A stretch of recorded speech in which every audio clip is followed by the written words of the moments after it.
Are you speaking?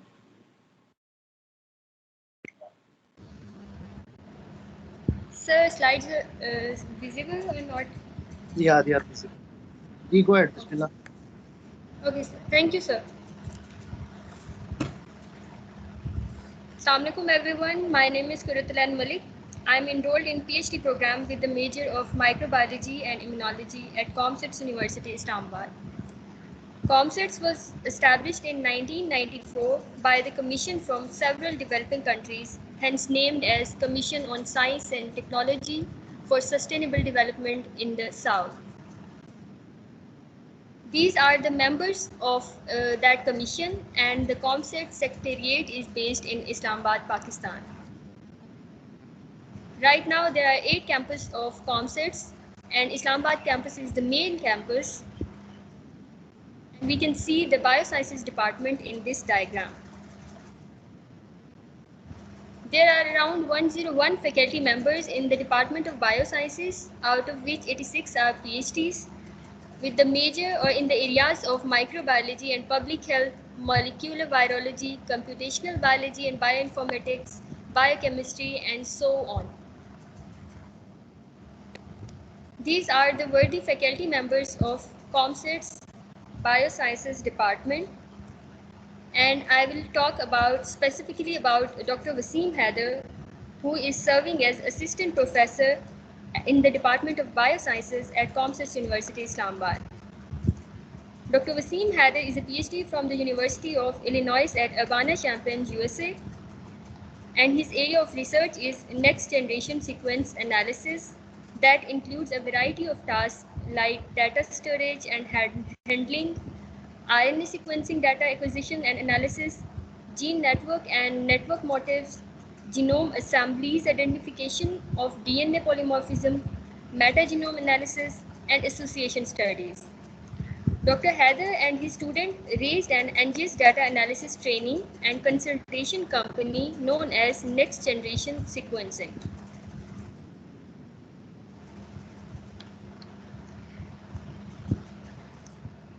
Profit money from these workshop and seminar that are organized by Dr. Wasim Haider is channelized into social welfare projects through Captain Taslim Haider Fund, and major community service projects includes free medical camps, food distribution drives, financial assistance to needy students, and helping rural health and developing and educate unprivileged children.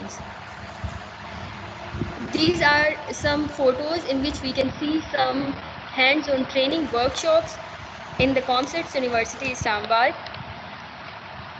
And we can see some photos from the hands-on training workshop here. Almost more than 500 persons have been trained up till now. The major research interests of Dr. Wasim Haider are high throughput sequencing data analysis, statistical and computational genomics, applied statistics, software development, web and database development, and so on. So right now we are having the second module of our workshop, which is based on the data analysis. And now I would like to invite Dr. Wasim Haider to start this session. Over to you, Dr. Wasim, please. Thank you so much, Kurutalan. I hope everyone has the Excel sheet which we are using. So let me share my screen. It's right here. And this one. So everybody has this sheet, Excel sheet. If you don't have it, I think Noman has already posted this. Let me see in the chat window. So maybe you can download it from there. And there is a link to download Jamovi, the tool which we are going to cover today. Obviously, in a couple of hours, I may not be able to go through it, all of it. Initially, I designed the way where maybe we can go over with Excel first a little bit. All right, so maybe I can review what we have done, revise what we have done in the previous session, so that the people who were not there, they may take benefit out of it. And then from Jamovi, we can move to from Excel, we can move to Jamovi, and later on from Jamovi, we would transition to R. So it's a good transition that you go stepwise. Initially, you go with Excel, And then when once you do that, it's easy to understand what's going on in the advanced softwares because everyone uses Excel. So let me revise a little bit. I'm not going to cover those basic statistics concepts, which we did that last time. So maybe if you missed that, maybe you can get that video, or I assume that you know some of the basics. Okay. So here in this Excel sheet, we see these, what we call them as variables. So I want you guys to unmute your mics and maybe you can reply.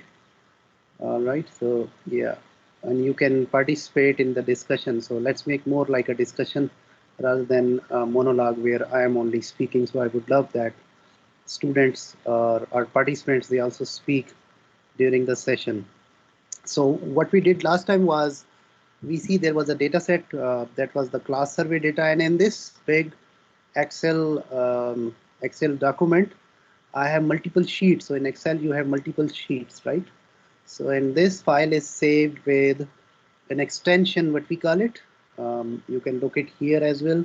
So it says .xlsx. That is the file type. The file type. Now we let me talk a little bit about those file types and formats in which our data is stored. So Excel files, they are stored as the format which we call it as .xlsx. This dot represents like extension. So the extension is .xlsx, and before dot there is the file name. So this file is datasets.xlsx, right? And there are other file formats as well. So in Jamovi, we will import our files in other formats, which is one of them is my favorite and Jamovi's favorite and R's favorite. Since Jamovi is built on R, the language behind Jamovi that's operating is actually R. So within the Jamovi, you can also see there is a menu where you can run the R commands.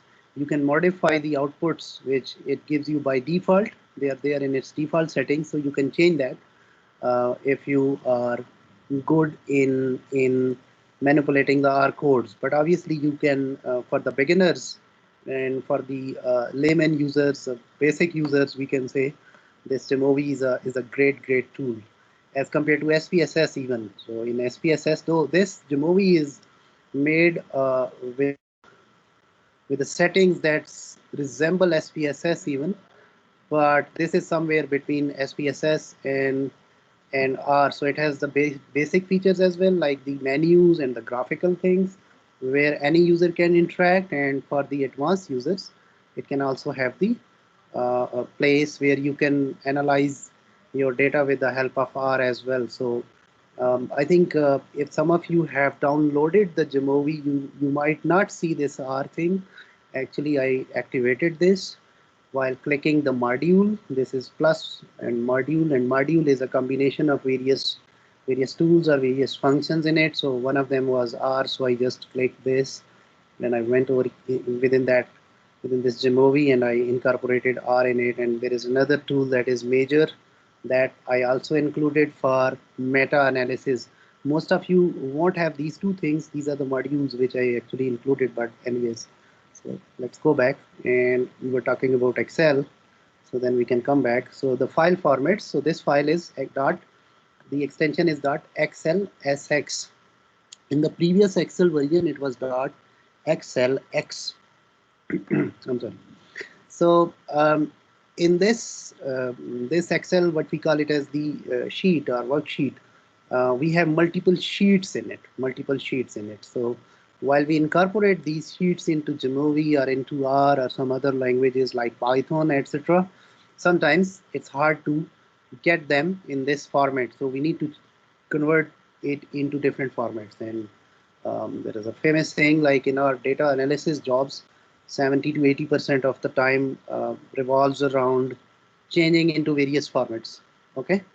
So here in this file, we saw there were some variables and we discussed their variable types. Like this one was gender, and gender has the names like male and female, right? So this was one variable, and then there was another variable, age and height and weight and color and eye color and broken bone. And we worked on this file last time, and then we see that what we can do with those variables where there are the numbers, the numeric ones, continuous if you have the consecutive boundaries in between them, like these decimal points, etc. Anyways, here we are not going up to those decimal points, but still these are the continuous variables. But the bigger term is numeric variables. Numeric variables are we can have the quantitative, we call them quantitative variables. They can be quantified, we can measure their quantities. And there was the qualitative variable, so this variable has qualities in it like male and female, the qualitative, right? So, and for example here air color, where you have the blonde and red and brown and different names here. We can also call them as nominal variables, the named variables, right? So these were the variable types. So we see we can do some of the actions or some of the functions we can run with the continuous variables or the numerical variables. And for the qualitative or nominal, or what we also call them as categorical variables, we used to do some other stuff, like for example frequencies. We can calculate their frequencies, but we cannot calculate the mean and the mode and the median and these quartiles and all those things which we are doing for the numerical variables, right? Did in our last exercise. In the second sheet, I gave you a practice data set where you have index is just the position, right? And these numbers are the sorted array or list of numbers where a minimum number was 2 and maximum number was 72. In total 25 entries or 25 numbers were there, and you were supposed to get their mean and quartile 1 and quartile 2 and quartile 3 in IQR, and then these fences that you were supposed to do as a practice. That's what we gave you in the last training, right? So I hope you guys did it. Did somebody practice this thing? Anyone? And were you okay with that? And if you have any issues, please feel free to ask. And then there were the Excel functions that we also used to have those quartile 1, quartile 2, quartile 3, and so on. In this, again, the same thing, but the data is slightly different.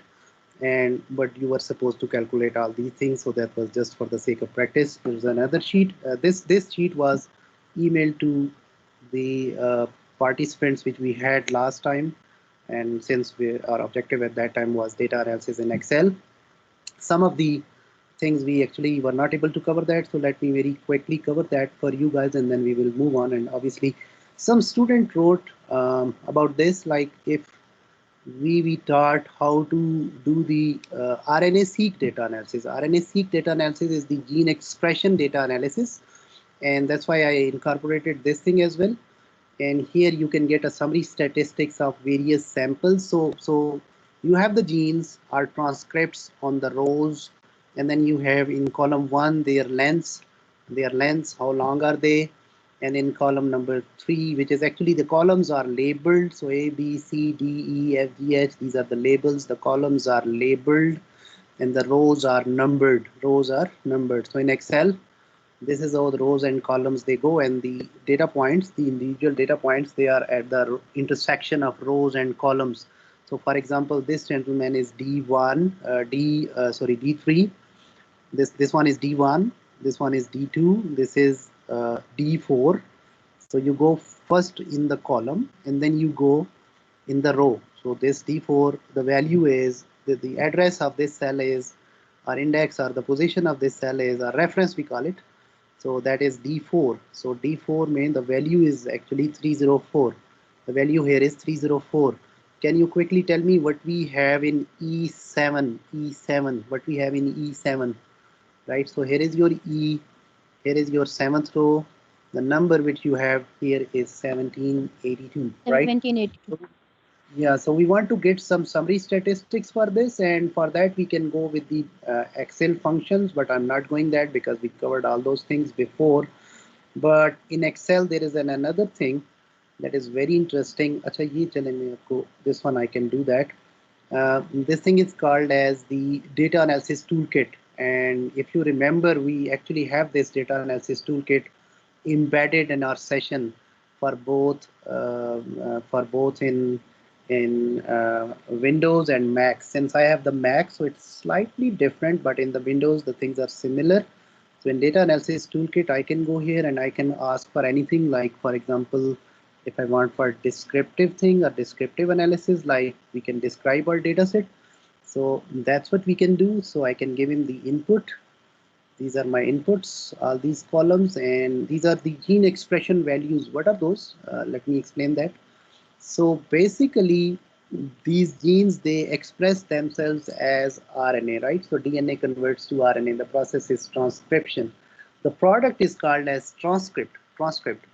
And the modern day sequencing techniques like NGS helps us quantify the gene expression by counting how many transcript copies are produced per gene, how many transcript copies are produced per gene. So for example, this gene has produced these number of copies in wild type 1. I intentionally not including or indulging you into the further levels like reads or fragments, but these are just, let's assume for the moment that these are your number of transcripts or transcript copies. Though these are not the full transcripts, we actually do it in fragments. We break the longer transcripts into short fragments or reads, we call them, and then we count them. So these were actually the number of reads, right? But they are coming from your transcript. So transcript copies 538 for this scene in wild type 1, and then we did it for wild type 2, and we did it for wild type 3. So it's a simple experiment in which we have replicates. The three animals or plants are given some treatment, and three of them they were not given any treatment.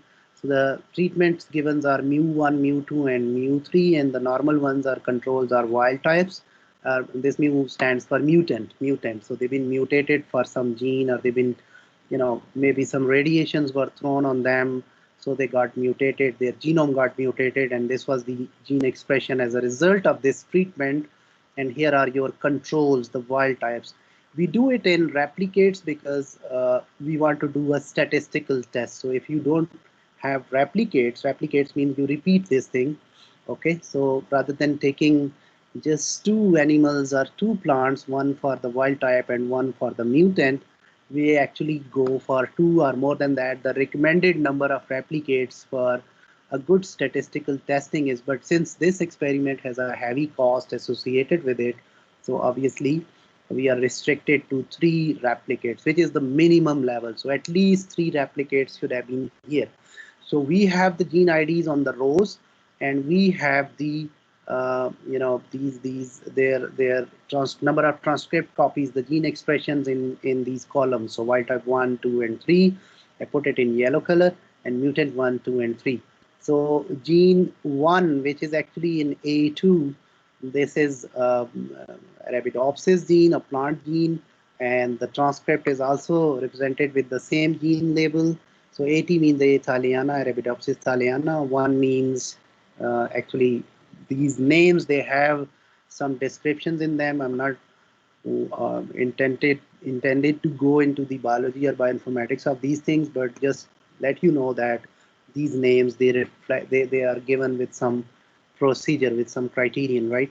So this gene is 51370. This is, for example, 50920 and 36960. These are their different IDs, and these are the counts, the number of transcript copies which they get it in this within this plant. So we have the data in deep in the columns. So these are all genes which are there. So total we have, I think, in this around 6,000. We can quickly see that end of the file. So 5792, I believe, yeah, 5793 total. In the top you have the header, so you subtract the header from this. So total entries over here, the total number of rows where each row represents a gene and its record, the gene's ID, the gene's length, the counts we get it are the number of transcript copies it gets in wild type 1, 2, and 3, and mutant 1, 2, and 3. Right, so its expression values are here in wild type 1, 2, and 3. For wild type, the expression goes from column C up till D, and this is the row number 2. So C2 to E2. So these are the counts of this gene in wild type, and these are the counts of this gene in mutant. So initially what you do is you take some basic summary statistics of these columns. So this is how your data is in rows and columns. a two-dimensional data which we actually want to traverse, but actual analysis is we do in R. So that is our third module. From this Excel, we will move on to Jamovi, and then from Jamovi, we will move to R, right?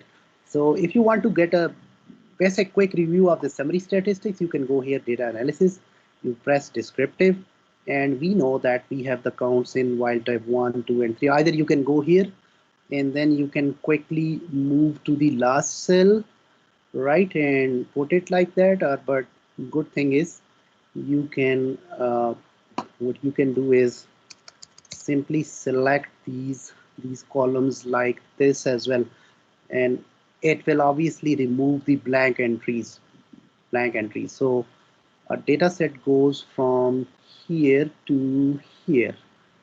It's in column C to column H, right? And grouped by column, yes, they are grouped by column. The groups are in on columns. Labels in first row, yes, it is.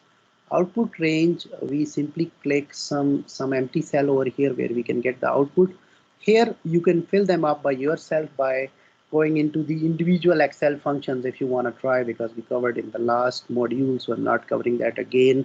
So we can just click for summary statistics and we can get their summary statistics over here, right? It will take some time because we have almost 6,000 rows to do it. So this function is taking some time, but it will be real quick. And you can have a general comparative summary statistics for the overall gene expression. We are not going into the individual, uh, I don't know, maybe the number of columns were too much, so my Excel is a little bit slow, or maybe it's screwed up, but let's wait. And I hope that it will come back. In the meanwhile, if you have any questions or queries, please feel free to ask. Do you follow? Everybody got this datasets thing? Zahir, you want to say something? Sir आपकी आवाज़ की कोई शिकायत आ रही है कि cut रही है comments Yeah, I mean university थोड़ा सा शायद इंटरनेट का स्पीड का इशू है because आई गेस इंटरनेट का इशू है लेकिन इधर तो सही आ रही है जी I think Zahir it may be on your side as well. Did someone else also मेरे notice पास this? ठीक है सर Okay. जी I don't know. मुझे भी आपकी आवाज बिल्कुल नहीं आ रही बहुत Where are you? Let me force quit that and end up this thing and let me come back. Maybe you are also in some peripheral region. My apologies if there is something on our side, but okay. So yeah, let me get back to this data one more time, and I think the data set was bigger, so probably the Excel hanged up. So that's another issue with the Excel, because for the big data sets, you cannot rely on Excel because yeah, these functions are coded in Visual Basic. So Excel is okay for small data sets, but for big data sets, you probably need Jamovi or R. So let's see how far Jamovi can go with us. And then obviously we can switch to R. So we have to work in multiple languages. Sometimes we have, yeah, choice is yours. If you have a small data set, obviously you can go straight with Excel. So we did that this thing with this class survey data, if you remember, and we had those things calculated like this. So this Excel function gave us the mean and the standard error and the median and mode and standard deviation variance. So these things which you can do it real quick. Now, in order to do those statistical tests, and let me get rid of this thing, so you can practice these with the individual Excel functions. So let me go up till this point real quick. Right, so how these gene expression studies, they are carried out, how you can get those differentially expressed genes, what we call differentially expressed. What does that mean? So in the gene expression studies, we are testing our, we are doing these statistical testings in rows, right? So data is in rows. For example, so these are the replicates that are there for the wild type, no? So we want to get their average or mean. So how can you do that? Let me make it a little bit more bigger for you.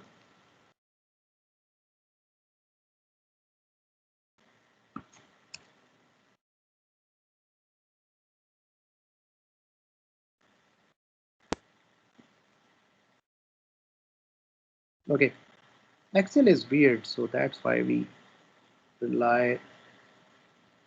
cannot rely much on this. So average of, so the wild type, the counts, they go from C2 to E2, so you can do that. Sorry, so either you can just click the first cell and then you keep pressing the right click and move towards right, or you can just write it real quick, so in order to save time. So C2 to E2. Right, so the average counts over here within these three replicates for this gene 1, which is 1370, and then you can apply it to rest of the column by, you hover this mouse, you reach here at this point, this cross becomes black, and then you double click and it can go down real quick like this. This I'm doing because somebody requested to do it as well, because he or she was expecting that we would cover that in the previous meeting. So let me do it real quick and then we move on to Jamovi. Okay, so average. So same way for mutant, the counts, they go from, for gene 1, they go from, anyone? Function is average. So counts, they go from here, that is F2, and then you drag up till this point to H2, and then you close this, and then you enter. So this 481, right? 481. And then you just apply this thing and it will apply to the whole column. So the average expression was 623 in the wild type, but in the mutant it reduced. It reduced to 481. So expression goes down. So this gene is down, regulated. We call it down regulated. Okay, if expression goes up, we can call it as up regulated. Up regulated. What is the difference between these two? So we can get a difference. So 481, which is in J2, and you put a dash sign to subtract. So J2 minus I2, right? So it is minus 142. So minus sign indicates, negative sign indicates that the expression goes down. Okay, and so on. And how many folds this expression goes up or down? There is another thing which we call it as fold change. How many folds? How can you calculate this thing, the fold change? Like how many fold the expression is going up or down? How can you do that? Anyone?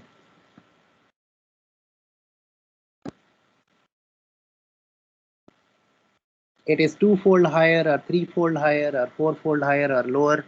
How can you do that? For that, you can take one thing, that is your experiment, actually, the condition, the treatment which was applied over here.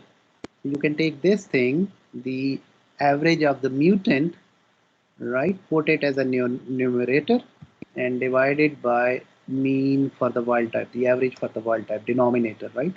So this thing is in fold change.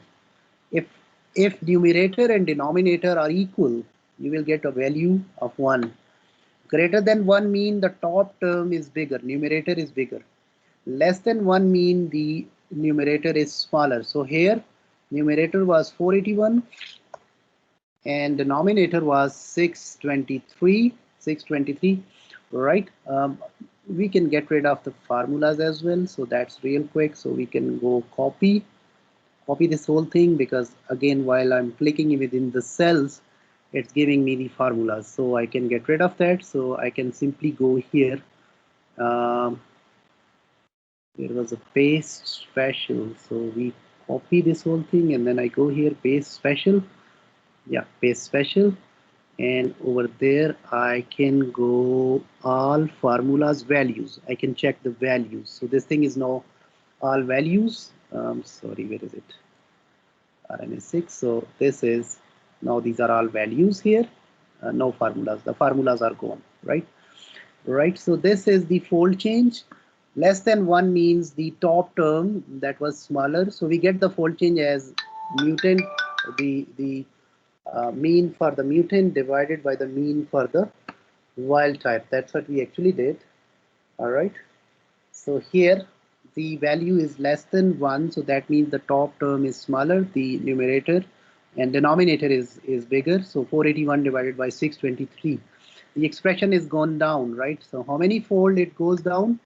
It is hard to measure, but here you can see 0.5. So 0.5 is half of it. So here the average was 2 and here the average was 1. So 1 by 2, that is half of it. So it is reduced to half. But here, if you look into this scale towards the lower side, the values they go from 0 to 1, right? So for the down-regulated genes, the values they go from 0 to 1, but for the up-regulated genes, the values they can go to infinity because they are 1 and bigger. So this scale is not symmetric. This scale is not symmetric. So what they do is they convert it into log scale.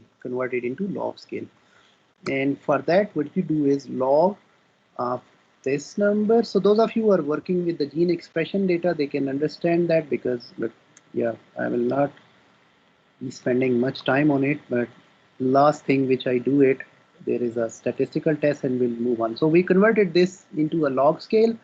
In log scale, now the things they go into powers of some base. Like here we are using the log to the base 2. So everything over here is 2 raised to power something, 2 raised to power something. A negative sign means 1 by 2 raised to power something. So 1 by 2 raised to power 0.37, 1 by 2 raised to power 0.64. That was the actual numbers, right? So this thing is this 0.37. How can you get a raw number out of it? You can do 1 by 2 raised to power 0.37. For a plus number, it's simply that thing as a power. So this is 0.21. So that is 2 raised to power 0.21. Right, a positive number, you can find anyone else. So here is 0.73, so that is 2 raised to power 0.73. When you do that, your actual number was 1.66. You can get that number back. But we convert these things, these gene expression things, these fold changes into the log scale. And which log scale we mostly use? The log to the base 2. Now a negative number indicates a downregulated gene, and a positive number here in this log thing indicates a upregulated gene. We can see that how many of them are the upregulated. So towards that side, it is easy to understand them. So I can simply sort them real quick with this. Yeah, log 2 fold change, and I can go largest to smallest. And yeah, some of them are where we add those zeros. So that's why we get divide by 0 error, but there are the ones that are the actual values. So yeah, here, for example, you can look here, 8, the copies, average copies were 8. And it went up to 67. So 8 to 67, there is a difference of 59, in increment of 59. And when you get it in the fold change scale, so that is 67 divided by 8, the answer is 8.375. So expression goes up 8 folds, almost 8 or more than 8 folds. From 8 to it went up to 67, right? 8 8s are 64. So if it was 64, the expression would have been up by 8 folds. That's why it's called as fold change. And in log 2 scale, it is 3, which is basically 2 raised to power 3 and 3.066. When you convert it back, that is 2, you write 2 3 times, right, and multiply it. So 2 raised to power 3.066. The answer is, when you get the raw number, that is 8.35. But we convert them into this log scale actually. So let me get back to where we were actually. And now you want to throw a statistical test here. So in order to do that, what you do over here is you just apply whatever is available in Excel. In Excel, only t-test is available. So what you do is t.test, and array 1 mein what you get is the first series of numbers, the wild type. And then the second argument is over here. These are the arguments. So when you write t.test, you can click it here in Excel and it can show you how this t.test works. So that's what it does. I'm not covering the theory because students, mostly you have covered that. And this is the hands-on session, but we can share the lectures with you. So this is how this function looks like. And then you get the second series of numbers, the second array. And then next argument is you want to do it, how many tails of the test you want to do it as. 1 tail or 2 tail, or 1 tail to the right, 1 tail to the left. Gene expression can be higher or lower. It can be higher or lower. So what should we do? Should we do it as 1 tail or 2 tail test? It can be higher, it can be lower. Genes are upregulated or 2 tail. 2, and then the next option is paired or independent. So let's go as 2 independent sample tests. No, 1 is paired, so second is independent, and then independent equal variance or unequal variance. We don't care for the moment. Again, divide by 0 error because we had some zeros here on both sides. So generally what we do is we actually remove those genes that have the zero expression overall in all samples. So it's not good to keep them because they are just a noise here, right? Again, we can sort on the expand the selection. That's what I do. So we can sort on p-value, smallest p-value. So p-value less than 0.05, the expression is significantly changed. So these are the significant genes. So we get the p-value over here, and this is our cutoff. So all those genes that are having the p-value less than 0.05, this is 0.05, this is the boundary. So anything up till this point over here is what we call it as significantly differentially expressed, significant genes, right? Now what we decide in total is the significant genes. So total genes whose expression is significantly differentially expressed. Differentially expressed means differential. Right? It's different on treatment versus control side. And p-value tells us that the difference is significant. That's what we see over here. And next step is, so total 104 was 104 minus 1. Actually, there is a header at the top. So 103 were significant. And then within them, we classify them as whether they are upregulated or downregulated. And for that, we look into this column as well, this log fold chain, log 2 fold chain column, right? So that's what we do it. And now this is how we do this differential gene expression. In the next tab, we have this tax data where you can do these frequency plots and these graphs, etc. And other data sets are there. This is where we can do the t-test. The same data we had, the student data, right? And we classify them into male and female. So we put the records for males and we put the record for females. This sheet is where these are where we can do that manually. We can do them manually. That's what we do in the classes. So that you can get it from here, but I'm not going to do that. But with an Excel tool, initially the data when it comes to us, it's like this. So we have a column here that says gender. Where is gender? Yeah, here. So males and females, right? And then this is their weight, males and females. So we make two columns for them for Excel, and this format is called as wider format. The data is in wider format. The one group here, the second group here, right? Male and female. So we want to compare the males and the females. Acha, how many variables we are considering here? How many variables are here in this? What was the original variable here? That variable was then grouped into males and females. So male and female are its groups. But the original variable was, what was that? Gender, right? So gender was the variable, and then the second variable which we are putting here in this are the weight. So gender and weight. So here we are doing a test between gender and weights.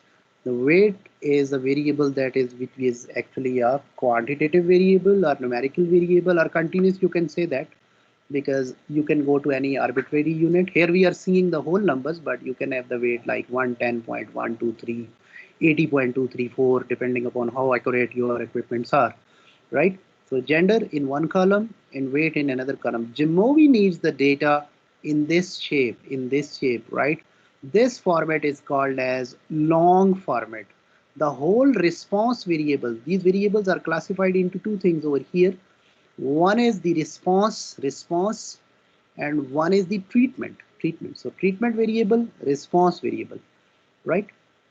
Dependent variable and independent variable. So gender is independent of the weight, but we believe that weight depends on gender. So dependent variable, independent variable. Here the dependent variable is numerical or continuous, right? And here the independent variable is qualitative, or we can also call it as categorical. So you have the categories males and females, right? But in Excel, if you want to do this t-test or ANOVA or anything, your data should be like this. So here you have both the groups. So for one column for group 1 and one column for group 2, right? And this format is called as the wider format, okay?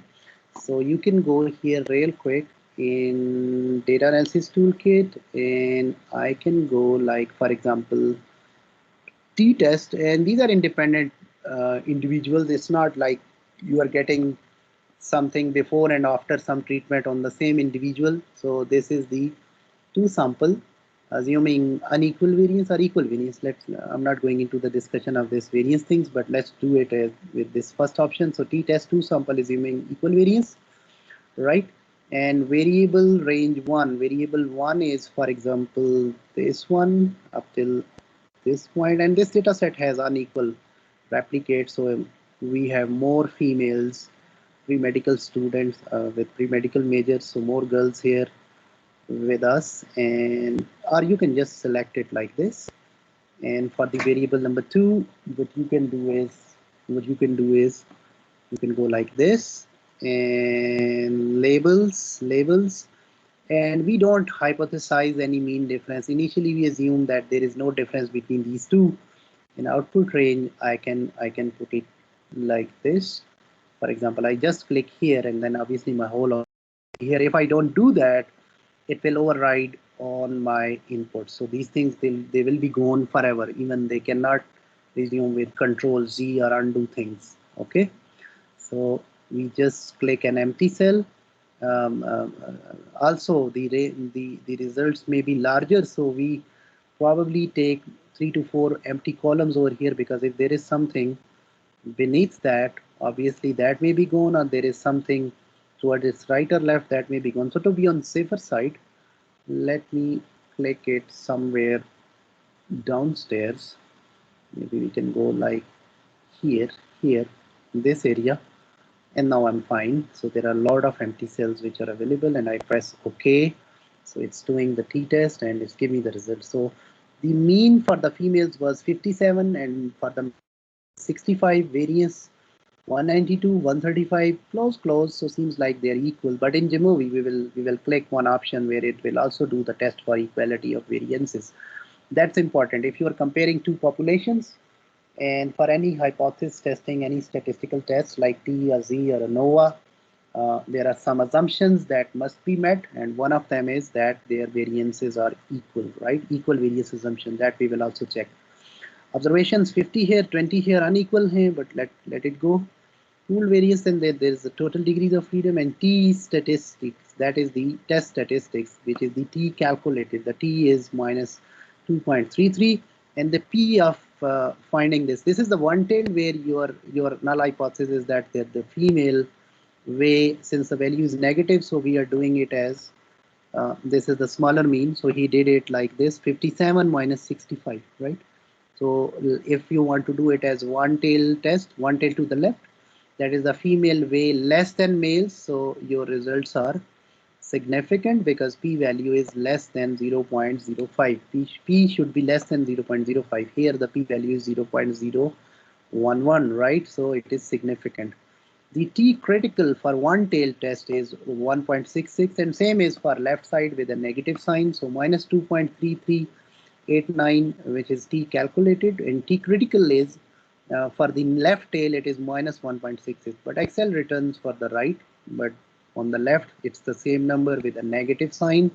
So minus 2.33 is less than minus 1.667 whatever, and the p-value is also shows us that this result is significant. So females, they weigh much smaller or much less than the males, right? We do that in Jamovi, and that will be real quick. And in the, if you want to do it as two-tail test, like whether males and females are different in their weights, so either males can be having a higher weight or the females can be larger weight, does not matter. So here your hypothesis, null hypothesis, is that the weights are equal, and alternative hypothesis or research hypothesis, what we call it, is that the weights are different. That's also significant. So weights are different, but actually if we do it as left tail test, that makes more sense, that female weigh less than males. How can you flip around? If you want to do it as male minus female, so simply you can just cut it and put it here, and I hope it will work like this. So again, I can do this data analysis, t-test, right? So that's how you do it in Excel.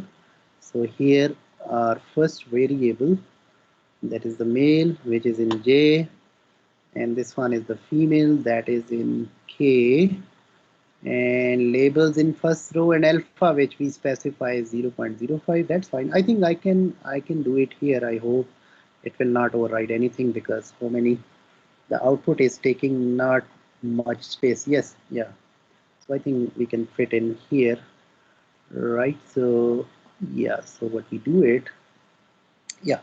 So 65, 57, and if we do it as one tail, we can do it as one tail to the right test where, and now the t calculated is again the same value but with a positive sign, and now it is easy to understand. The t critical is 1.66. What will be our null hypothesis if you are doing it as a one tail test? What is the null hypothesis? Are we doing it as one tail to the right or are we doing it as a one tail to the left? This one you can see it from here. A negative sign indicates that you did it one tail to the left.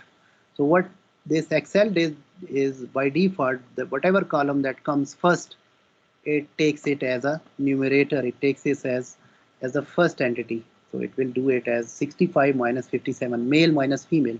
In the previous, the female were on the left and male were on the right. So it did as female minus male, right? So here it did as male minus female, right? So 57.08 minus 65.3. The answer is, and divided by the standard error for the t calculated, it is 2.33. The p-value is 0.01, right? So what is the null hypothesis and alternative hypothesis here if we are doing it as a one tail to the right test, guys?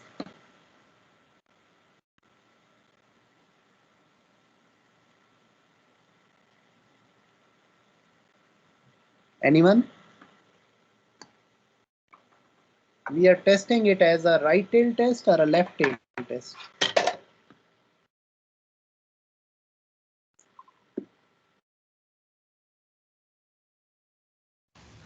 Left. Is your t calculated a positive number or a negative number? Sir, ये right test. So t cal positive number. So in fact he did was 65.3 minus 57.08, and your null hypothesis is that males weigh less than or equal to the females, and alternative or research hypothesis, the test hypothesis is that males weigh more than females. Males weigh more than females, and here we did it as a two-tail test. Like males and females, they weigh different from each other. They weigh different from each other. Versus now they are not different. Their weight is similar. Okay. In the next, last but not least, in the Excel is let me teach you how to do this correlations and regressions, and then in Jamovi, I think how much time we have, 1 hour is inshallah enough. So what you do over here is you go to Excel and you go to correlation or regression, or there is another thing which you can do before you do that. You can simply go here and we can go and insert. So here you have two variables. One is hours you study, okay, and marks which you get it. So what thing depends on what? Regression and correlation, we look for relationship between two variables, right? Acha, both these variables are, what are their types? What are the types of these two variables? Hours and marks. Continuous. Very good. And what is the relationship like? Which one is you can say or which you can expect depends on which one? Does hours you study depends on marks or marks depend on hours you study? Marks depend on hours of study. Marks depend on. Very good, very good. So marks are dependent and hours are independent. So dependent variable, independent. Both are continuous. So here you can apply this correlation and regression, right? So for that, the best thing is what I did was, I was a bit quick, and this time Excel was quick as well. So I can go over here and I can simply go like insert, and this is my date, right? I know that. So he put marks on Y and hours on X. That's what I actually want. And you see a straight line going here. So the relationship between these two things is what is that? A direct relationship or an inverse relationship? One increases, the other also increases. So more you study, more better will be your grade. Yeah, direct, right. So now we want to get this thing in the shape of this, you know, we want to fit a line on this data set. Okay, So we just simply go here and we go here, trend lines, okay? Linear line fit करें. So there is a straight line we fit it. So the data points are going on a straight line, and we can click on this line and we can get the equation as well. And I did not cover that, so don't worry. So display the equation, so you can get this equation as well. And this equation is the equation for this straight line that is telling us the regression. You can also get a correlation between these two things, like are these two things correlated? It seems like correlated. Obviously these two variables, they are correlated with one another. A strong positive correlation is seen, okay? And that correlation value over here will be, we can get it with Excel as well. Not here in this thing, but we can go to the data, and we can go to the data analysis toolkit, and here is correlation. So we can get a correlation between these two variables. So input range is, we can get these two things, and labels in first row, and output I can put it here. All right, I can put it here, and this thing is, yeah, so 0.98. So hours and marks are strongly positively correlated. Correlation is maximum, it's +1, and minimum is -1. It ranges between -1, that is a strong negative correlation, and +1, which is a strong positive correlation. So that's how these correlations they go on. We can also do the analysis of variance tests in Excel. So for example, and again the data is in this wider format over here. Let me put it in some new tab, this data set. So you can have, now you have three different treatment levels, A, B, and C. Like over there was one treatment or one आपका जो independent variable था, that was gender in the previous example where you did t-test. But for analysis of variance, you might have more than two groups. You can do it for two groups as well, okay? Don't assume that ANOVA is not recommended for two populations. It is there. You can use that. Methodology is different, but results will be quite similar, both ANOVA and t-test, okay?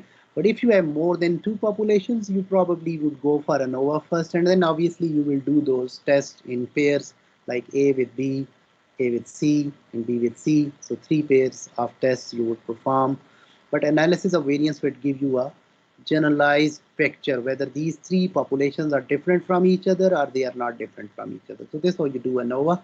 And ANOVA in Excel is very simple. So you go over here, data analysis, and it says, where is it? Analysis of various single factor. So here you have only one factor or one treatment, okay? And that factor has 3 levels, okay? A, B, and C, right? So yeah, so what you do over here is you can select those data points. And again, what is the format over here? The data format. Is it in long format or is it in wide format? Is it in long format or wide format? And I'm insisting in Wide formats. Wide So format, it because is wide format. in Jamovi The you movie need the long data format. in long format. Okay, so what you do over here is, yes, so this is the labels on the first row. So all 3 treatments or all 3 levels of the treatment are in different columns. So output range, you click here, and you just click it outside, and then what you do over here is, yeah, so this is the ANOVA. So we straight away look into the p-value first. The ANOVA result is p-value is 0.0032969. Is it significant or non-significant? This p should be less than 0.05. Okay. How would you interpret that, this p-value thing? What do you think of p-value? Anyone? What p represents? And again, I'm not going into the equations, I'm not going into the curve, I'm not going into the theory, a very generalized concept. What are your thoughts about p-values?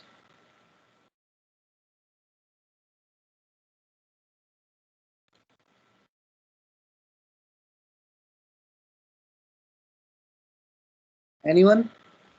So probability.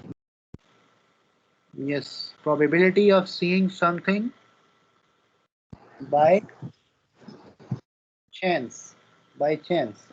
The probability of seeing something by chance is 0.05, 5%. There was a 5% chance that we would have the rain, and we got the rain, and we are very excited and very happy, right? If the chances were like 99, would you be having same fun or same level of happiness in monsoon seasons, where the probability of rain would be like 60% or 70%? No, sir. Yeah, obviously it will not surprise you like the way you are surprised now. Like you can hear the clouds. I think they're also listening the lecture, so they are also participating, right? So here the probability of seeing this f value, which we actually calculated during this ANOVA test, is 0.00329. Probability of seeing this much f or higher is 0.003, which is actually 0.3%. 0.3%. It is less than 1%, right? RAF value is 0.003, and then P is between probabilities, they go from 0 to 1. In percentage scale, they go from 0 to 100. How probabilities correspond to percentages? Simply multiply those probabilities with 100.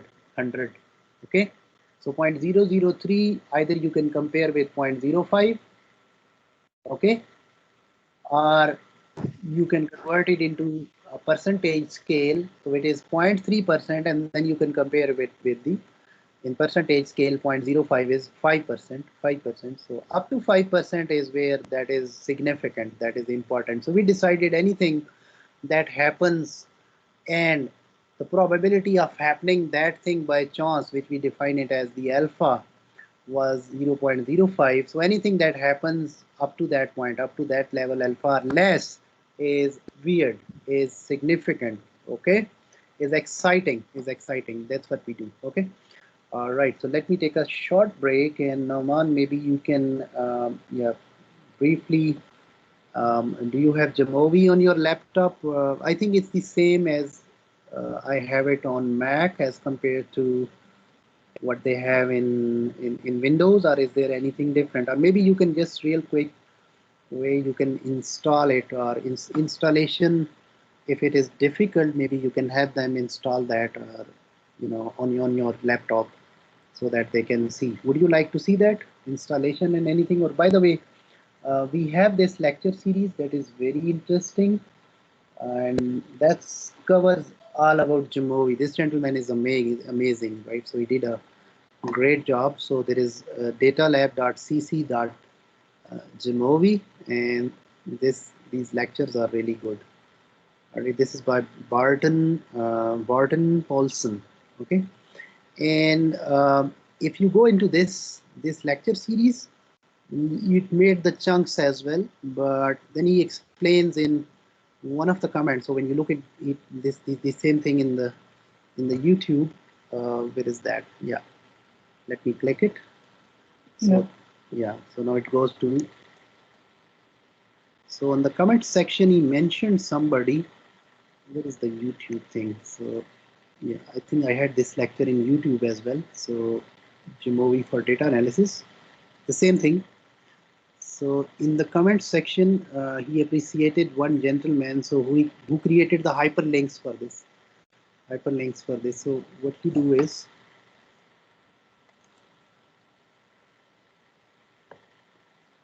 yeah, so there is this freecodecamp.org, and over there I can share, I think, this link to you. So maybe you can subscribe to this channel, but over here they created the hyperlinks as well for this gentleman's lecture. Over there in this datalab.cc, when you click it, you can go to the YouTube lecture for this, right? And over there, the whole all lectures are all together. There's a 3 to 4 hour sections, but here they did a good job. Let me share this thing with you guys, and after I end up, because I'm not covering this thing much, pretty basic, see how far we can go, and then maybe in the comment sections I can post this series of YouTube lectures that you can see them and follow them, right? But just to make you realize that this is an amazing tool. It does a lot of things for us, and it has everything over here, which some of the things which we will actually cover that, right? So this is how Jamovi looks like when you enter. Maybe I can close that and come again. You can start from the scratch, and in the meanwhile, Noman, maybe you can share your screen and give them a tour. How is there anything related to installation where you guys need our help? Maybe you can put in the comment sections. How many of you got Jamovi on your laptops or on your PCs?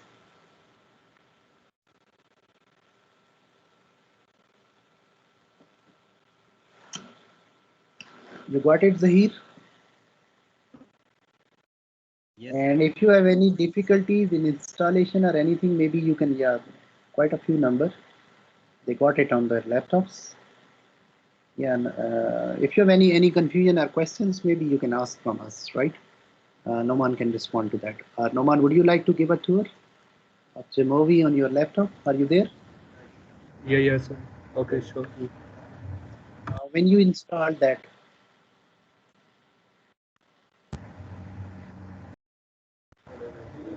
Sir अभी रखना है session या बाद में करें? just End पे a करना है? quick Okay, opening okay. review. This Windows, then I can. Okay.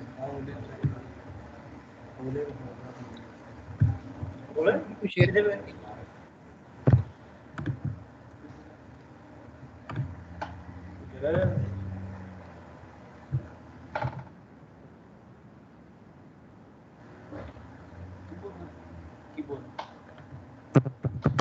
Okay, just search on your Google, or you can go through the link that I have shared in the chat box.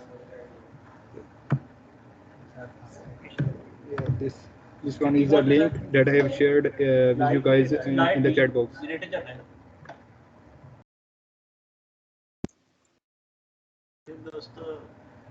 Okay. After opening this link, you can go to your browser, and then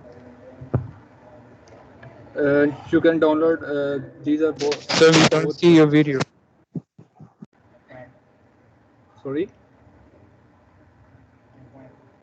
screen share नहीं हो रहा है. So we can't see your video. Okay, let me share it again.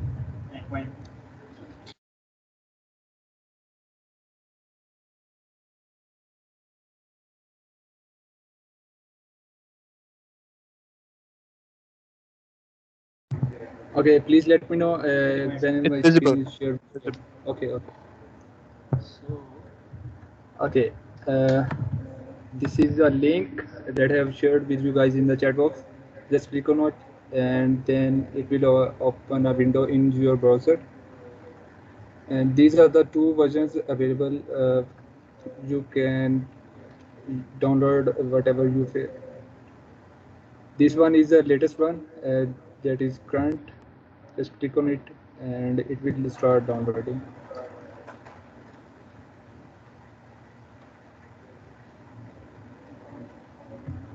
Okay, after download it.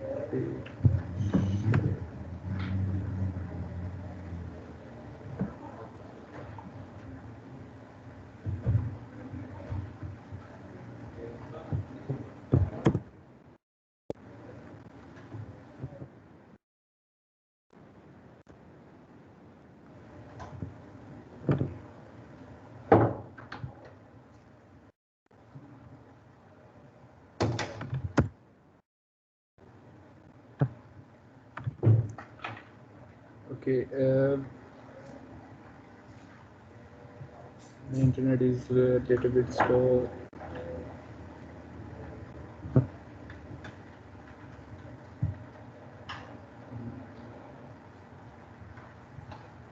Okay.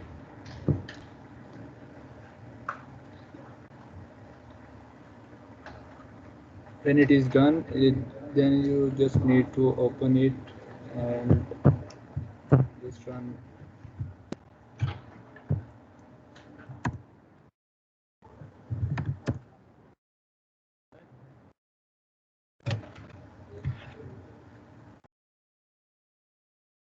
I have downloaded it already in my.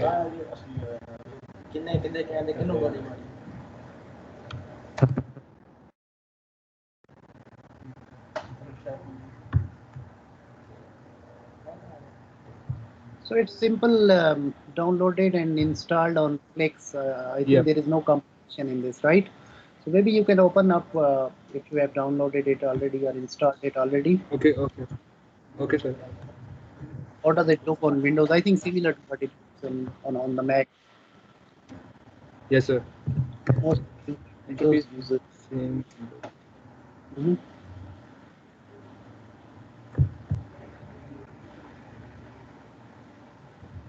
I have already installed and just open.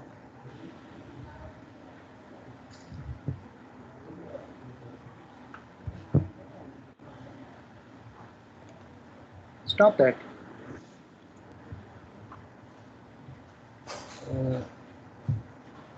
Software, sir. No, just start it if it is already installed. Stop downloading. Yes. I think you've already installed Okay. that. Okay. Just Okay, sir. just open your Windows system. It is opening, sir.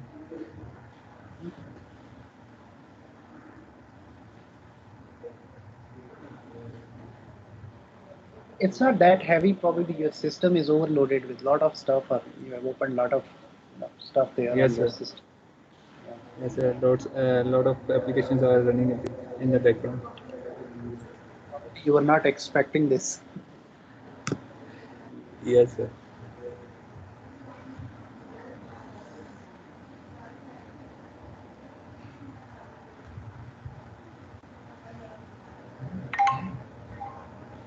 People outside concerts, please download the datasets, and maybe you can download the Jamovi for installation. Yes. Maybe you can consult Ann or myself, and we will help you out.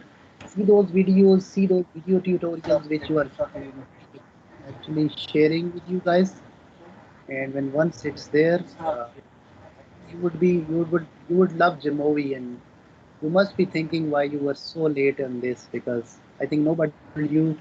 I was told myself a couple of years back. We got a wonderful presenter from one of the universities in UAE. He was known to our HOD, head of department, and we organized a training with him. So yeah, so that was a good replacement for both SPSS, which is the commercial and paid variant, and R, which is a little bit hard for the layman users. A bit advanced from Excel, but obviously the structure is similar to Excel, so it's really easy to adopt. So I think you are taking too much long, Noman. So maybe I can go Yes. on my laptops. It probably they look similar, right? Okay. Yes, sir. Interface is Very same similar. across all the operating system. Very okay. So guys, let me know. I think since we have a lot of Windows user over here, so if your variant is different, please let me know. So this is how my Jamovi looks like. It's coming in a moment. Please wait. All right, so you have the options, the menus over here, these three lines where you can have new, open, import, save as, export.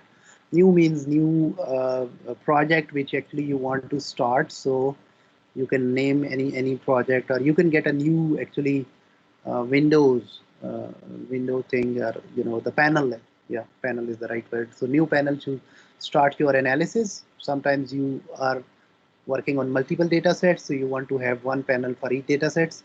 In data, you can do these options: paste, copy, cut, right, edit, and so on. So these things which actually you can follow from those video tutorials as well. In analysis, we can do this data analysis where you have the descriptive analysis, data description, similar to what we actually did in Excel in a few minutes back. And in the t-test window, you can perform all the t-tests. ANOVAs are there for you, one-way ANOVA. Then there is one thing called ANOVA. Then there is repeated measures ANOVA, the advanced versions of ANOVA, right? So within ANOVA, you have Kruskal Wallis ANOVA. If your data is not normal, so then this will be your choice to perform this Kruskal Wallis ANOVA. And then you have the repeated measures, Friedman ANOVA, the non-parametric option. Non-parametric is where your data is not normal actually. How do you know that your data is normal or not normal? For that, we need to do some other statistical tests. Like one of them is already there in Jamovi. I'll show you in a moment. It's not there in Excel, by the way. So tests for normality are important. If your data is normal, you would go with these options, which we call it as the parametric options, parametric. if your data is normal. So actually in the equations we are using means, and since mean, I used to say mean is mean. If you have big numbers in your data set, the mean goes big. If you have many small numbers in your data set, the overall mean stays small. So it's hard to capture the middle of the distribution with the help of the mean alone. So sometimes median is the uh, is better to estimate the central point or central tendency or the midpoint of your distribution. Regressions, you can also perform it, and then for frequencies, the variables where you have the frequencies like the quality variables, both of them are categorical, for example. In that case, you would be doing tests like similar to what we call them as the chi-square test, chi-square test. So that option is there in this menu. And here, uh, in these three lines, there was one thing which I think I should mention. Open. In open, you can import any of the data set or any of the data set from this PC as well. Or there is a data library where there are the built-in data sets which are there, so you can simply import them or invite them to come in Jamovi. Like for example, this data set is where you have those. What was that? I forgot basically. So open. So this data set was big 5 correlation data set. So basically these are some personality traits. Yeah, I remember some personality traits which they put it over here. And these are all what type of variables? All these variables are continuous, right? So you can perform those correlations and regressions. So that's they are using for some of the analysis, but obviously these variables are already set. Their types are already defined. Let's go and start with something new just as a beginner, and then you can play with the other data sets as well. In the edit section, you can change those characters here, their sizes and the appearance of the screen. I think that is here in the yeah. So here you can change the appearance of the screen. You can change the settings for those graphics like plots, etc. So mostly these plots are similar to what you get it in SPSS, right? How can you fill in the numbers here? How can you fill in the data over here, right? So you can go to but even staying in any tab, you can do that, right? So you go here and you plug in some numbers. So for example, uh, we put the data by ourselves. So I say gender, and what are your thoughts? So gender should be nominal or it should be what are the other options? So when you click it over here, let me go back. So it was gender, and I just double click here. So here it opened up a window like this where it can have the variable name, its description. You can describe a little bit. So here we have the, for example, here we have the genders, something like that. So if you want to do it, if you don't want to do it, just leave it. Here is the variable type. So this variable is ordinal or continuous, or it's an ID. For example, if you have the roll number or student name, if you just want to treat it an ID, Jamovi will not do anything with this variable. So you can set it as ID. You can leave it as nominal, and with the nominal, it has the symbol like these three circles, dots. Okay. Data type is integer or text or character or decimal. We can set that it is text. Okay. And you can define its levels as well, but Jamovi can ultimately, whenever you start putting up the values, it will get them, right? Next, for example, I want to put their age, right? And this variable should be continuous, okay? And it can be integer or decimal. If you are going with the decimal points, you can call it decimal, but I would leave it to integer and just leave it here. This variable I can take it, or maybe I can remove it for now. Even if it is there, I have no issues with that. Or I can get rid of this thing by simply delete variable. Okay. So now two variables, gender, for example, I say M for male and F for female, and there is another one that is M, another one that is M and F, and I can put their ages. So there is a female of 20 years, and there is a male of 23 years, and there is another male of 24, and there is another male of say 19, there's a female of 18. So total in this gender, now I can go back and I can check. So he took them as their levels by themselves. So this gender nominal variable, and it has two levels within it. Level means the distinct classes, how many distinct classes or categories it has. All right, so we can have like this variable and we can have this variable. Okay, and now variable types are also defined. What you can do with the analysis is maybe you can do the exploration, like so you want to get a descriptive statistics out of it. So I click this descriptive, and there is something going on over here. So in descriptive, in default, it will give me the n, the total data points or total sample size here, missing values if there is any blank entry, mean, median, standard deviation, minimum, maximum.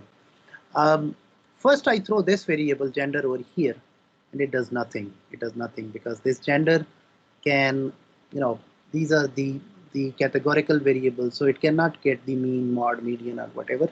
Or maybe I can throw this thing back, this gender back, and I can throw the age here, right? Acha, for this gender, I cannot do this thing, but it's a categorical variable. So what other option I can do it from here? Here is something that's called frequency table. So you can get the frequency tables, right? So Jamovi gives you real quick that there were the 3 females here and there were the 2 males here, and 60% of them were the males and 40% of them were the females. And let's see what options we can have in the statistics. So in the statistics, in default, he tells like you can get n, you can get missing, you can get mean. We don't want that because this output does not look nice, but by default he was giving us these options. Okay, all right, so I think we were enough. We are good with that. Can we do any statistical test with them? Yes, we can do that. Or can we plot them like their frequencies? Maybe yeah, maybe I think bar plots may be an option which we can get it, like how many males and how many females are here. That's what we can do with this table, and it gives us real quick. We can import this thing, sorry, export this thing. The whole analysis of this thing, we can export this image, and for example, I can put it in this. It's already there, but I can put it at my desktop or anywhere wherever I want. All right, and I can call it as the genders, for example, desktop. To get hold of it real quick, I can go to my, I'm sorry, desktop, and I see what I have created over here. Got so many windows open. I think let me shut down Excel. All right. So yeah, so where it's saved, this thing for me, I think, did I finally saved it? Let me check. This was the instance, so I can go here, export image, and browse, and untitled, and I think it saved it here. I want to do it on Excel. Yeah, so I called it gender. Let me put some name for this, gender, in just a PDF document.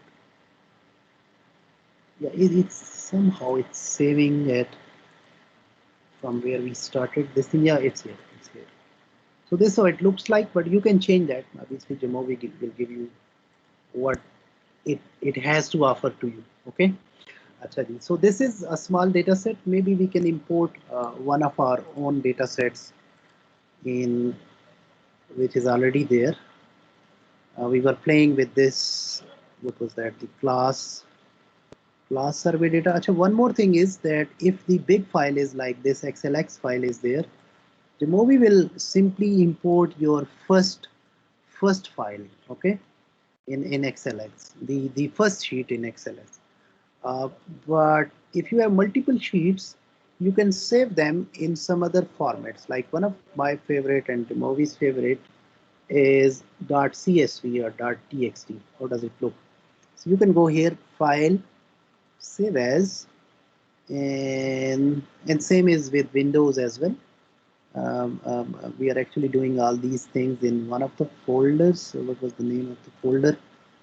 Data science, and this is, for example, the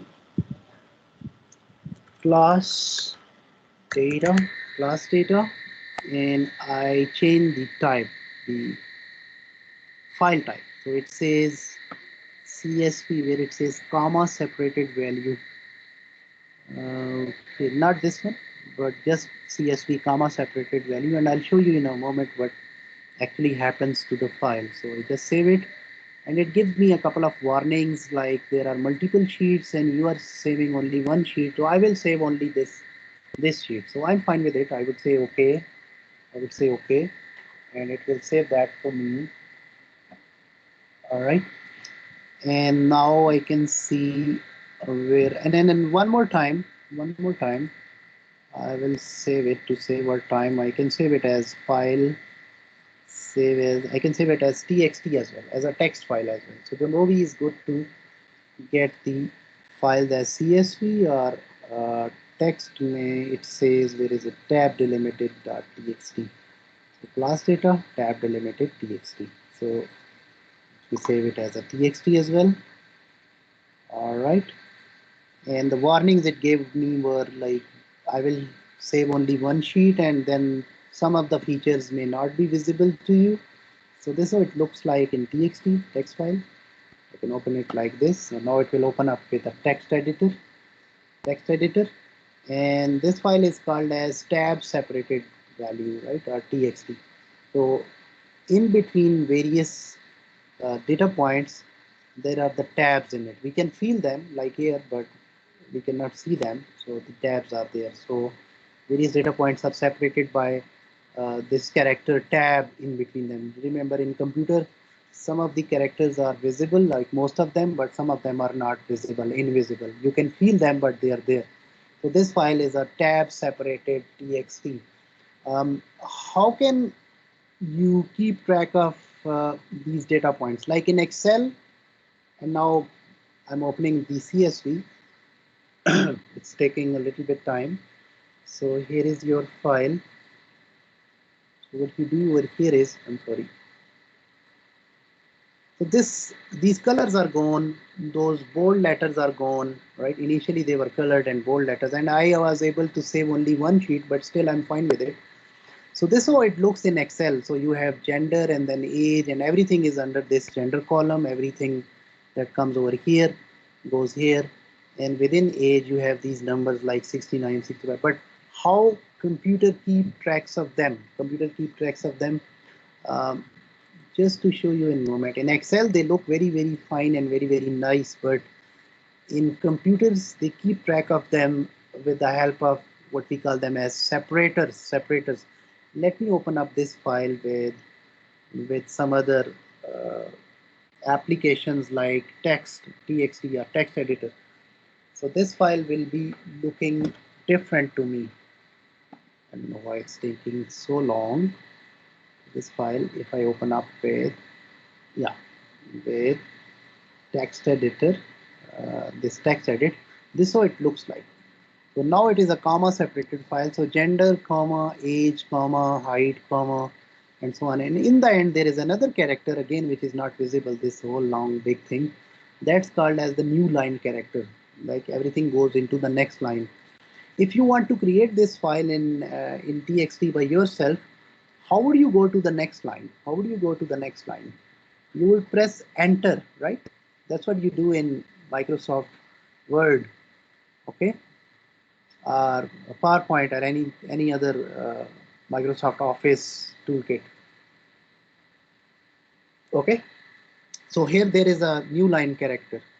So when you give it to the Jamovi or other softwares like R, etc., you give them in this format, and they know that for every these bullets, like the first row has the headers, so this is the gender, and then comma is the next heading, and then is the next variable, which is height, and then comma, and then there is another variable which is weight, and then it goes to the new line, and it takes the first one and put it under gender, the second entry under age, and third entry as height, and who guides them, those commas in between them. So that's why this file is a comma separated value or comma separated file, and these separators are important for those tools or those softwares.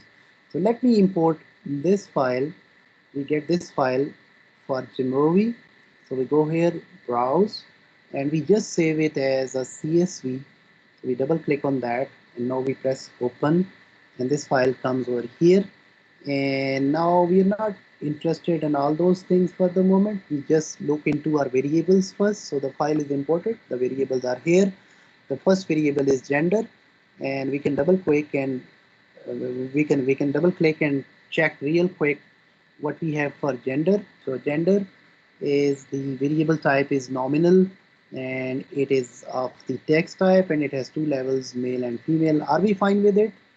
Yes, we are fine with it. So next variable is age. We double click, and just to ensure whether this Jamovi has taken their data types, we call them as data types in computer language.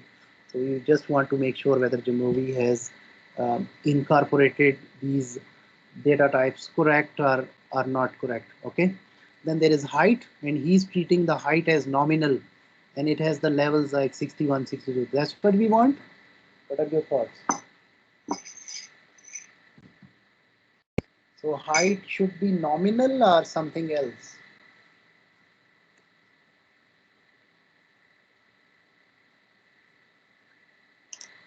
Continuous. It should be continuous, right? So we just go here and we can do it as continuous. Okay. And within that, integer or text decimal or text heights are should be decimal, still fine, but we went with this whole number, so maybe we can keep it as integer as well, and then we can move on to the next, or you can move from here as well. Weight is continuous, and that is in decimal. That's fine.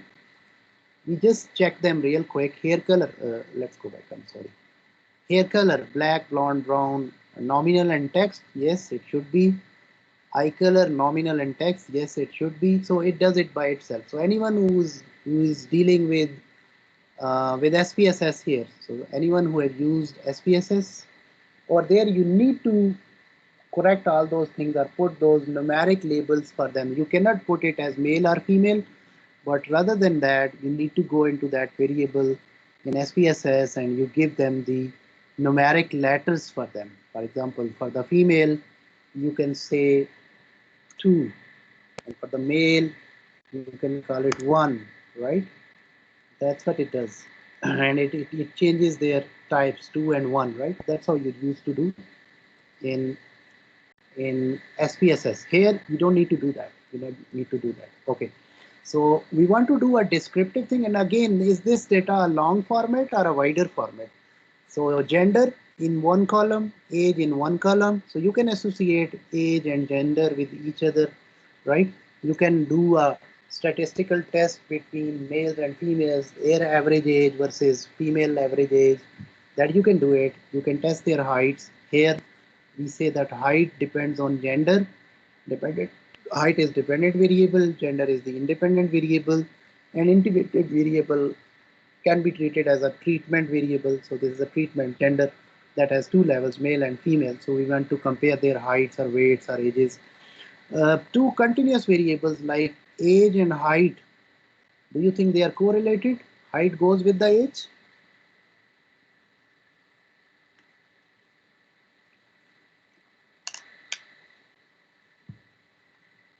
Height and age. Not exactly. But we feel like it goes with the age up till some age, and then obviously it Yes. stops or it goes very slow. But still, we can expect a correlation between them. Same way, weight and age can be correlated.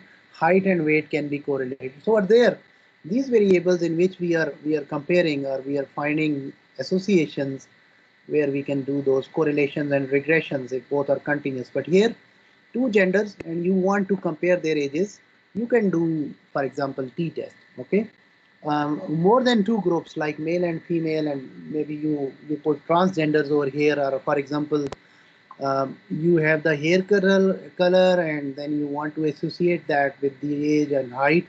In that case, you have more categories in the treatment variable, so that case you can go with ANOVA or something else. Okay, before you do that, maybe we can go with the exploration thing real quick.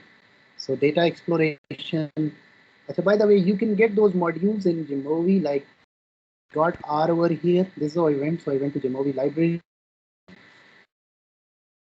Already their modules are like the way we get the Excel toolkit. So that toolkit was not there by default. We actually get it. Okay. So just simply click it and it will be installed. Okay, some of them are not installed.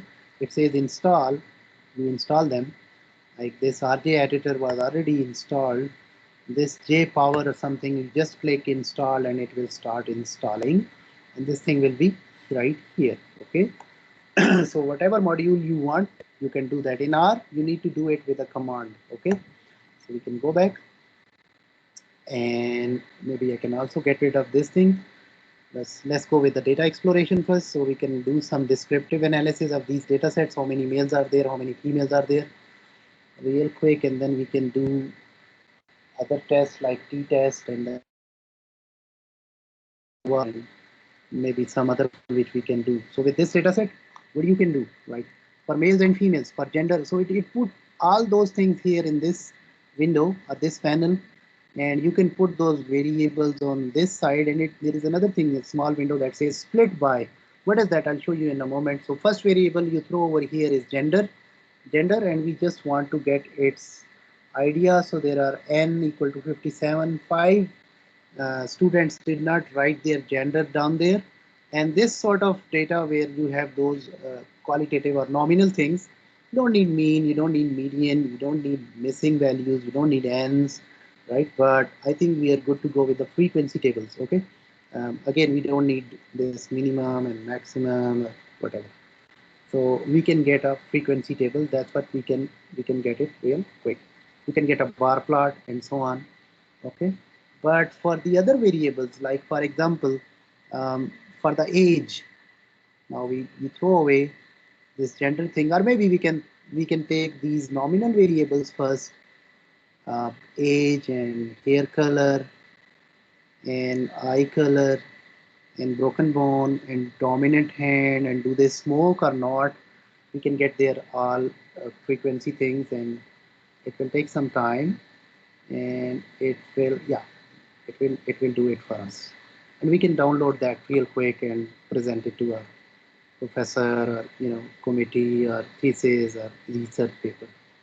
All right, but guys, this is the thing that comes under default settings, the way they coded them. If you want to change these graphics, probably you need to click here in RJ editor. That is our first third module, next module.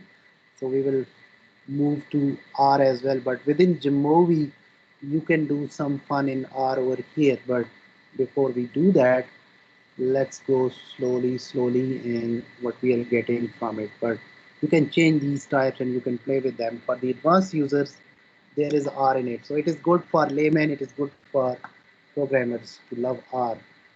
All right, so now you can get all those things, and in the analysis, let me go back to exploration and teach you one more thing. What is that?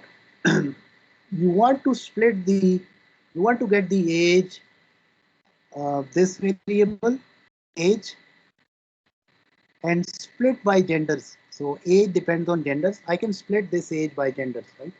So what it does. So initially when I just put it, this age, what it gives was, what it gave to me was this thing.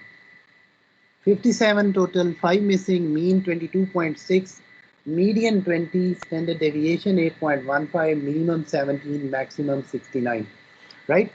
Can I do a one sample t-test over here? I have just one variable age. I don't care whether they are male or female. I just want to see whether what is the average age of the students here, irrespective of they are split into groups, males or females. So over there, I can do a one sample test as well. Achha, how to test whether this data is normal or not? There is one plot over here called as QQ plot. So we can test whether this variable age is normal, as these data points, which are right here in this column, are they normal or they are not normal? I mean, this data is normal or not normal? They look like a normal distribution or they don't look like a normal distribution. So I can go in exploration, descriptive, and I can check for their normality with a couple of things. First amongst them is you can see a plot which is called as QQ plot. QQ plot. For which variable? I want to have it for age. And I'm not splitting the age into groups for now, but I'm just looking into this one variable. All 57 plus 5 total kitne hain? These are 52 numbers. So, and I want to ask whether these numbers or these data are normal or they are not normal. In order to do that, there is a test called as this QQ plot. I don't know why it's taking a bit longer, but Shimovi is, yes, the variable is here. Right, so probably it's coming somewhere down. So let me get rid of all those outputs, results. Let me remove them because I've gathered around so much.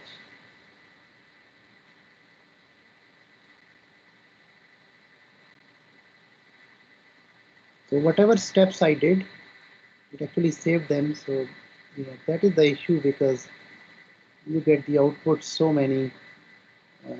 Yeah, down there. Remove and remove and remove. All right, so we do into the analysis, we do into the exploration, descriptive, and age was the variable. We don't want this, we don't want this, we don't want this, and this. Just want to do this plot.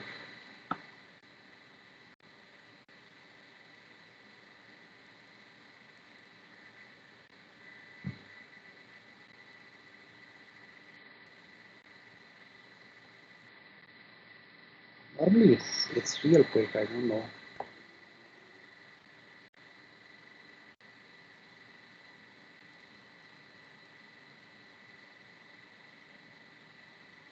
Somehow it's got stuck, so let me restart it. It's a problem with the free tools. So let me get the data again.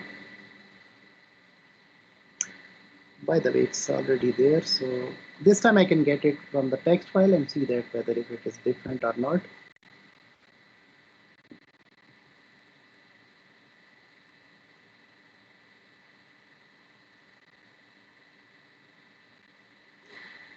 Yeah, age,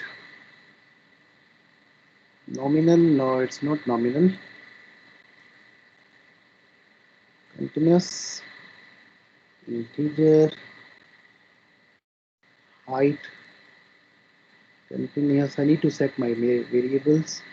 But you can store your analysis like and reuse it if you want to do it for the next time. Right, so I think rest of the things are already set. So I go into analysis, data, exploration, descriptive.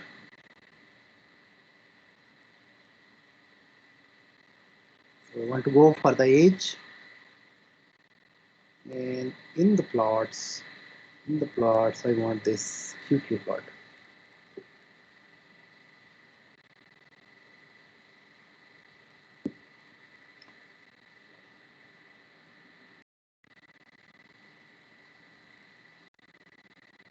If the data points are on this straight line, in this plot, I'm not going into what are these two things because they are related with the another topic, which is the regressions. We did not cover that.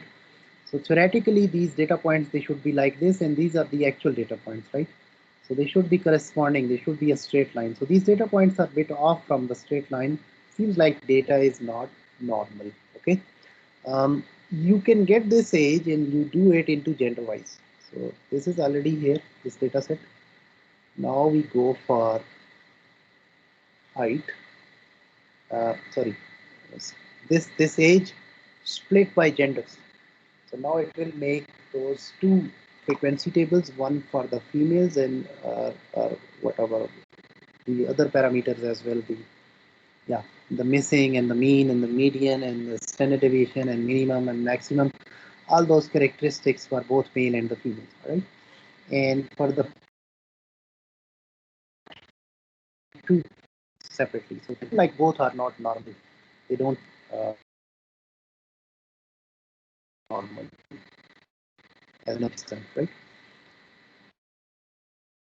T-test and in independent sample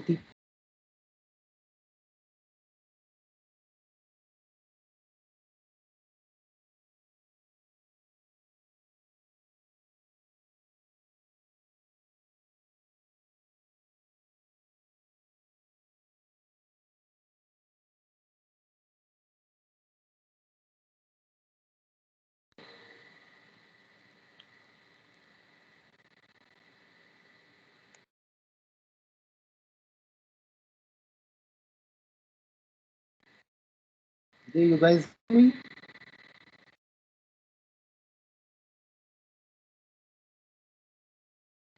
We are back.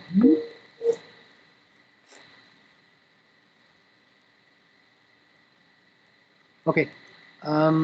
Here we have the dependent variable, independent sample t-test we want to perform, and we believe like males and females, their weight is different or their age is different, or any variable we can take that. So my favorite one is, for example, weight. So weight depends on gender. So gender is the treatment or the grouping variable here. And I want to do a student t-test, and this how it will perform. This Jamovi will perform this student t-test for me. And first it will calculate the test statistic and then degrees of freedom and p-values. Degrees of freedom is the total data points, and since here we have two populations, so -2. So total data points were 57 -2, so degrees of freedom is 55. The test statistic, the actual t calculated, it calculated was 1.31, and the p-value is 0.195. What are your thoughts? Do males and females weigh differently? The p-value is, if you compare with alpha, 0.05. Is it less than alpha or is it greater than alpha?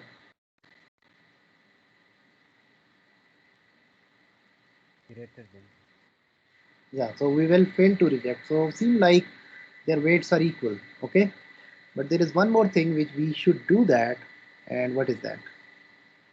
Here we are doing it as a, this is our null, this is our, sorry, alternative hypothesis. The group 1, which is male or whatever, female, group 1 not equal to group 2, the other one is group 1 greater than group 2, and third one is group 1 less than group 2, right? So here we can do it as option 1, which is the default.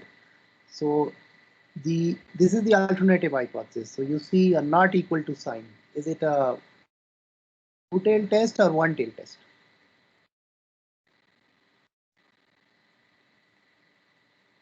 You need to look for the alternative hypothesis or null hypothesis. What is the null hypothesis for this? Group 1 not equal to group 2. This is the alternative hypothesis. Null hypothesis is that group 1 equal to group 2. Maybe higher, maybe bigger, we don't know. But we ask a general question whether these two groups are similar or are they different.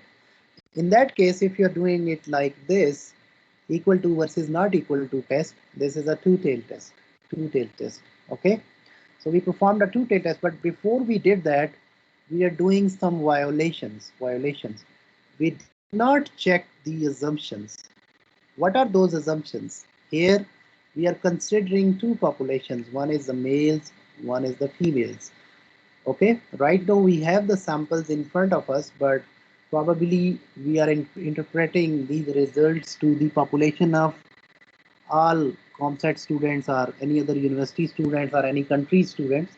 All right, so that is the population under question, or our Islamabad students. So we perform this homogeneity test, homogeneity of variance test.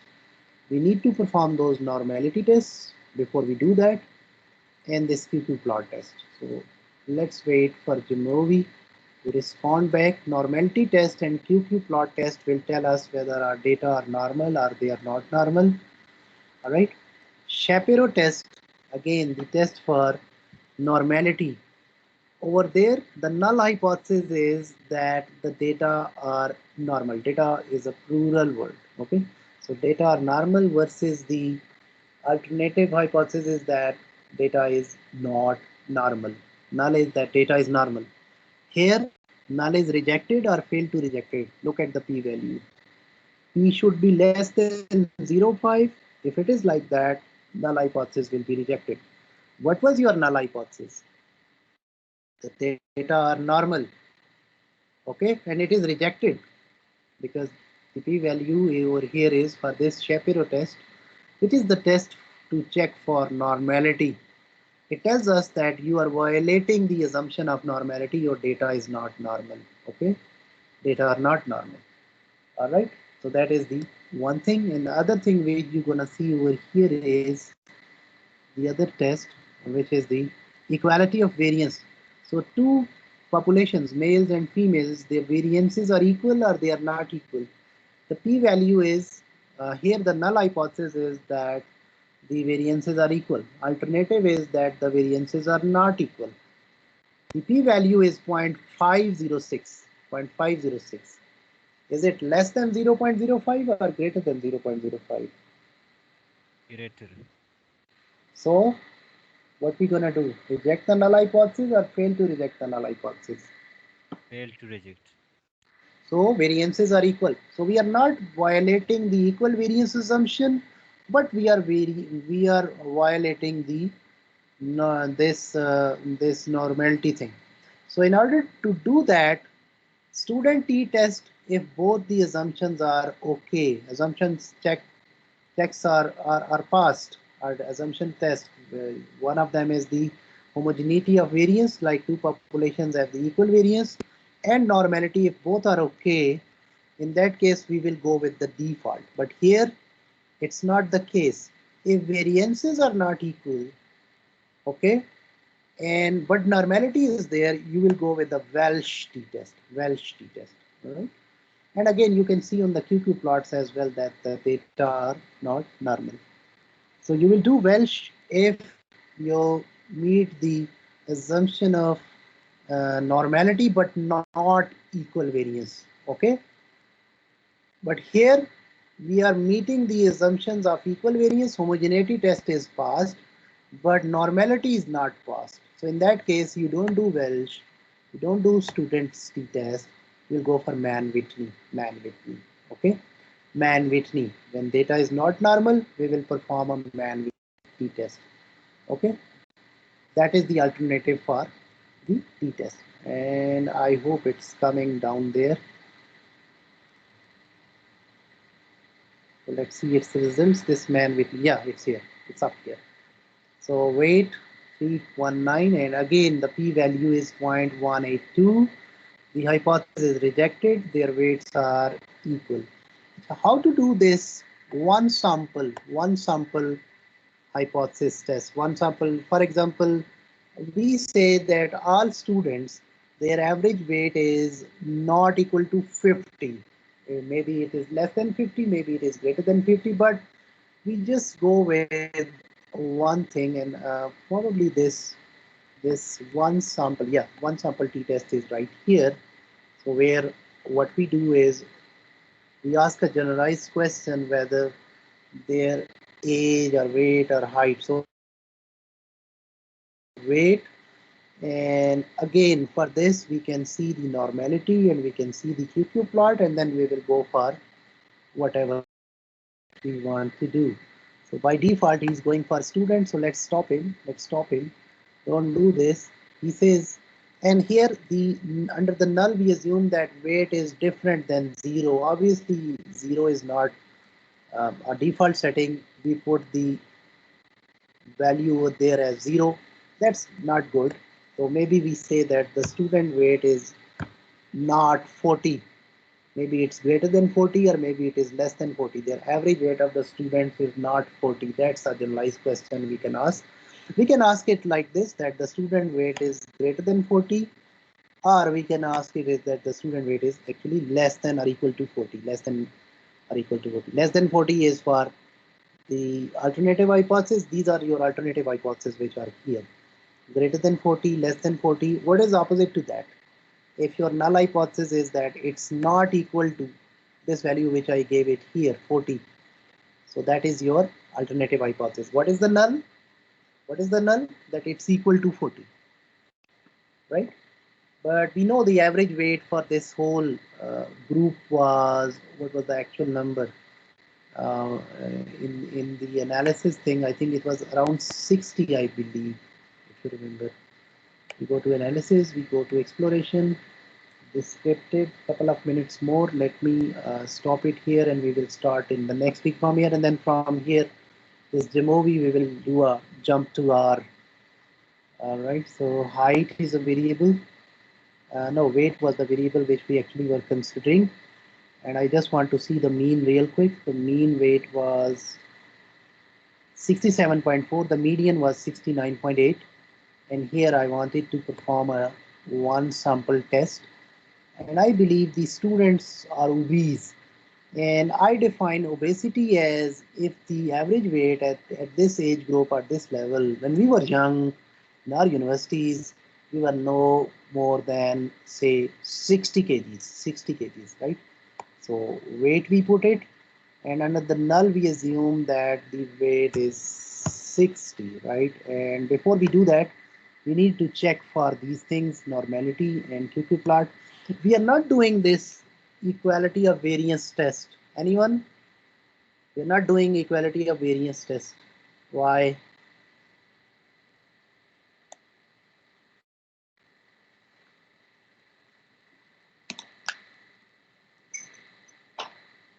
How many samples are here in this data set? As the test name also indicates, it's written over here, one sample t-test. We have only one sample over here, right? We are not bothering whether they are males or females. We have only one sample, so nothing to worry about the variance. Or there you have two groups, males and females, so you have their variances, so that's why you need to test for equality of variances. But anyways, here Shapiro test tells us that the p-value is 0.007. What are your thoughts? Null hypothesis should be rejected, or we should fail to reject the null hypothesis? By the way, what is the null hypothesis here in this normality test? Null says that data is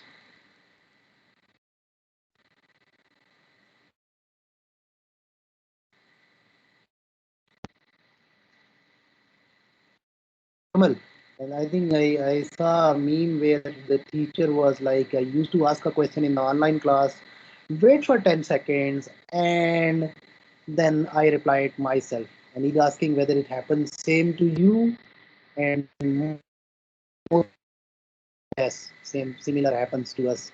Students are away, they are not attentive, probably sleeping, probably switch on the laptops and then they go away, right?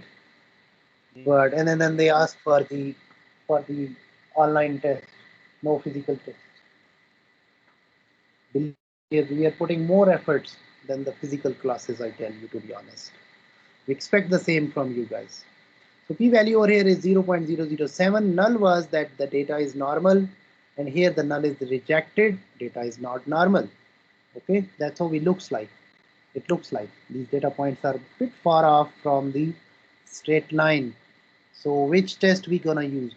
Rather than going student E, I would check for Wilcoxon test. Okay, and let's see what the results are, and then we can stop right here.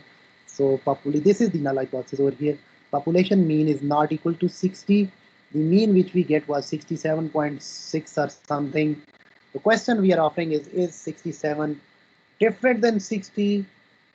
Okay, it's not the question whether it is bigger than 60 or less than 60. We'll do that in a moment. But here, if it is different than 60, yes, it is different than 60. 67 is not equal to 60. Okay, right? So it's different than that. So population mean is not 60. You can ask it like this. Is it less than 60? The population mean is less than 60. Your answer should be reject the null hypothesis. No. 67 is not significantly less than 60. Let's ask how bigger is 67? If it is too bigger than 60, if it is significantly different than 60, yes, it is. The p-value is 0.001. Null hypothesis was the population mean was less than equal to 60. Alternative, which is written right over here, right? We assume that the population mean is greater than 60, and which is correct right here, because at 0.001, obviously less than 0.05, your null hypothesis is rejected. What is the null hypothesis over here? Opposite to what you see here in alternative. If alternative says greater than 60, null is less than equal to 60. If alternative says less than 60, it should have been greater than or equal to 60. Okay, so here you reject the null and your population mean is greater than 60. So we covered the t-test, we covered the basics in Jamovi, and probably next time I will take ANOVA and regressions real quick, and then we'll move on to data analysis in R. But all these modules are linked. I'm sorry I had to repeat what we had in the previous, because that background is important. Sometimes students, they forget. All right. So that's all for now. The floor is open for your comments and suggestions. People outside, if you want to comment, you're more than welcome to do that. Since these students have covered the theoretical background, so they were good enough to go. But I believe you might have some difficulty in understanding. Pardon me if I was a bit quick on some of the stuff, because this was to mainly cover the hands-on part, not the theory things. Okay. So over to Noman, our curriculum, our hosts.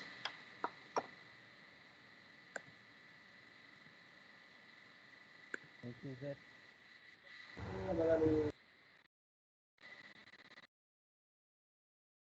That means you guys want to go.